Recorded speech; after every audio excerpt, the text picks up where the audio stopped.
Georgia is an interesting case history. In Georgia, the Army has 3 major military bases.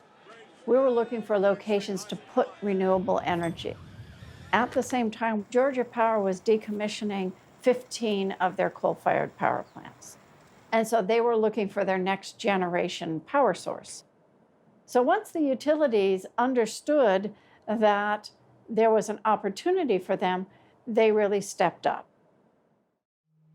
Pentagon said, Commissioner, we want to make Georgia the model state for the Army in renewable energy. They wanted 30 megawatts of solar power at Fort Benning, 30 megawatts at Fort Gordon, 30 megawatts at Fort Stewart.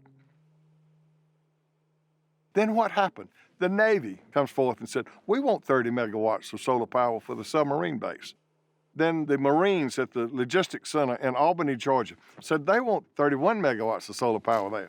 Now we are today working with Robins Air Force Base on 139 megawatts.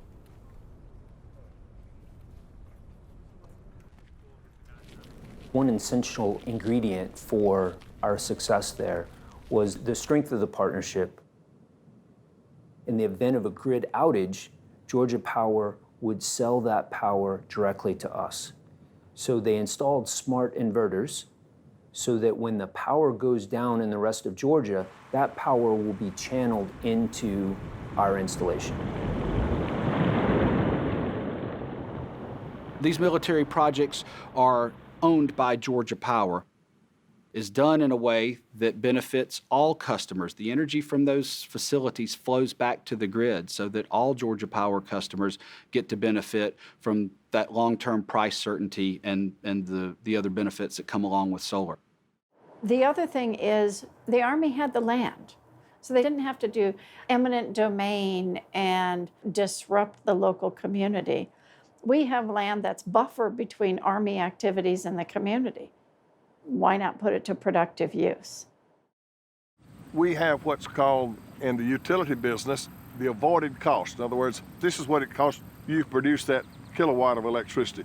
And in Georgia, in our solar productions thus far, with no state subsidies and no upward pressure on our ratepayers, are coming in below avoided cost of what we're paying for power today. There's more solar on Department of Defense installations in Georgia than any other state, including California. Let me make it clear to my fellow Republicans, we did not subsidize this. And the way that we've done this has caused rates to decrease. That is a wonderful thing. That is what Republicans want to hear.